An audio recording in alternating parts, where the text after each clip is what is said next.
ऐसा कभी हुआ है कि आपको कोई आइडिया आया, आपने उस आइडिया के बारे में किसी के साथ शेयर किया एंड शेयर करते ही आपको सामने वाले ने 10 रीजंस बता दिए कि वाई वो आइडिया अनसक्सेसफुल है, क्यों आप वो काम नहीं कर सकते हो, and you felt very disheartened, you felt very discouraged in that moment.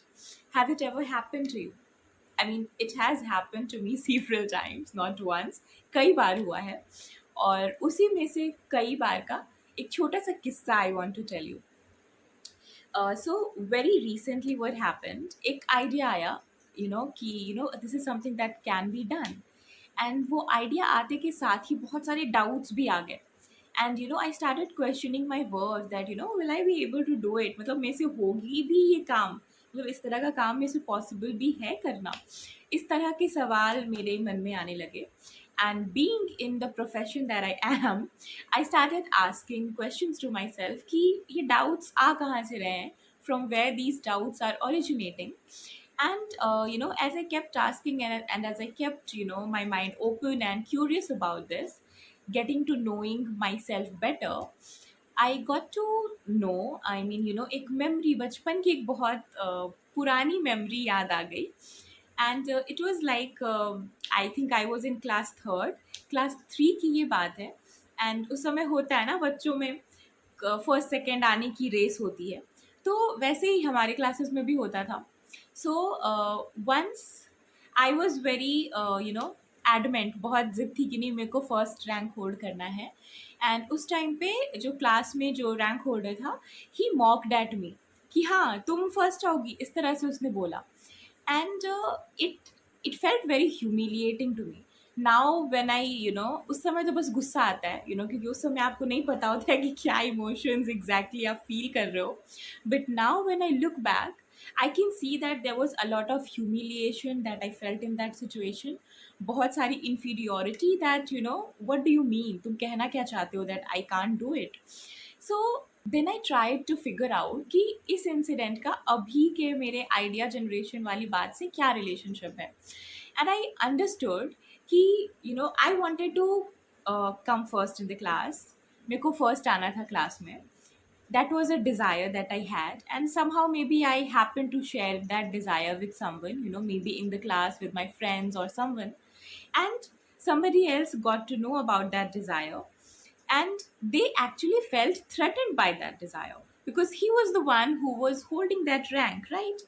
वो उस रैंक पे बैठा हुआ था, and मेरी जो डिज़ायर थी, that desire was to put him off that rank and sit over that rank.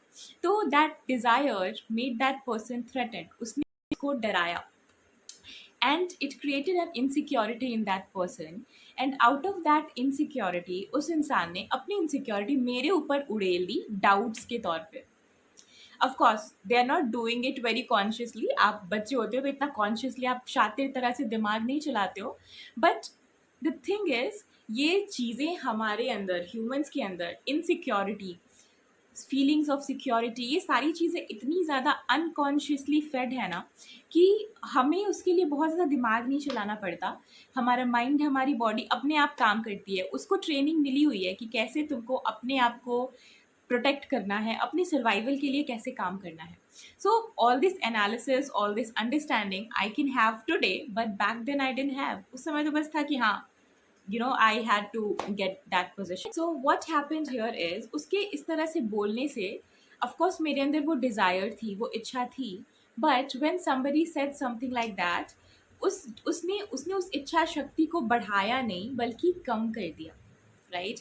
And ये एक छोटा सा एग्जाम्पल था कि जब हमको लोग डाउट करते हैं, जब हमें लोग इस तरह के सवाल करते हैं, इस तरह की बातें बोलते हैं, हमारा मजाक उड़ाते हैं, तो हमारी डिज़ायर्स को फ्यूल नहीं मिलती बल्कि उससे फ्यूल निकलने लगती है. एंड अगर तो हम बहुत ही ज़्यादा स्ट्रांगली माइंडेड हैं तो उन चीज़ों के होने के बावजूद भी हम आगे बढ़ जाते हैं. बट अगर हम उतना स्ट्रांग माइंडेड नहीं है, हमारे साथ और भी कई चीज़ें हुई हैं पास्ट में जिसकी वजह से हमारा कॉन्फिडेंस ऑलरेडी डाउन है, तो इन दैट केस हम कॉन्फिडेंटली आगे नहीं बढ़ पाते और हम उन सारी चीज़ों को सच मानने लग जाते हैं. So what's the purpose of telling this story? ये छोटी सी स्टोरी बताने का क्या पर्पस है, क्या रीज़न है? एक रीज़न ये है बताने का कि जभी भी आपकी कोई ऐसी डिज़ायर हो, कोई ऐसी इच्छा हो और आप उसे किसी के साथ शेयर करते हो and that person मॉक्स at it, वो पर्सन आपको कह रहा है कि तुम ये नहीं कर सकते हो and all that thing, all those kind of shit, then you need to understand there, आपको ये बात याद रखने की ज़रूरत है कि उस मोमेंट में आपने कहीं ना कहीं, हो सकता है कि उस पर्सन की इनसिक्योरिटी ट्रिगर कर दी है। आपका जो आइडिया है दैट आइडिया इज़ एक्सपेंसिव, और जब हमको एक्सपैंड करना होता है, जब हम एक्सपैंड करते हैं करंटली वेयर वी आर, उसके लिए एक अनकंफर्टेबल सी स्पेस से हमें गुजरना पड़ता है। And now if that person is closely connected to you, closely related to you, तो उस डिस्कम्फर्ट से सिर्फ आप अकेले नहीं गुजरोगे, उस उनको भी उससे गुजरना पड़ेगा, because you are maybe you are living together and it's a family situation. Maybe they are not ready to go through that uncomfortable space, right? So this is one possibility. So उस situation में आपको ये याद रखने की ज़रूरत है that whatever they are throwing at you, whatever doubts they are throwing at you, ज़रूरी नहीं है कि वो reasonable हो, ज़रूरी नहीं है कि वो काम की बात हो. Sometimes it's people just emptying out their own insecurities on you, because उन्होंने बहुत अपने पास रख ली है, उनसे अब और उठाया नहीं जा रहा है अपनी इनसिक्योरिटीज़ का भार, तो they want to feel lighter and they are putting it to you. And of course, sometimes they are actually these questions help us gauge our dreams, make them even more attainable. So I'm not saying that ki har samay everybody is just saying all those things to lower you down, to bring you down, but sometimes, maximum times, this is why people do this. A lot of people unconsciously do this.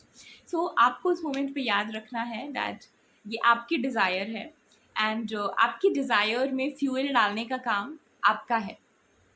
आप भले ही दूसरे के पास उम्मीद से जाओगे कि वो आपको थोड़ा मोटिवेट करेगा, थोड़ा इंस्पायर करेगा, but there are very very very good chances कि वो आपके मोटिवेशन को डाउन कर देगा, वो आपको और भी डाउट से भर देगा.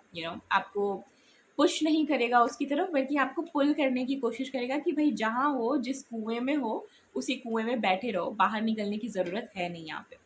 Okay, next part to this same equation is, अब कई बार क्या होता है कि हम out of rage, out of anger बहुत बड़े बड़े प्रोमिसेस भी कर देते हैं that what, I will show you that I will do it.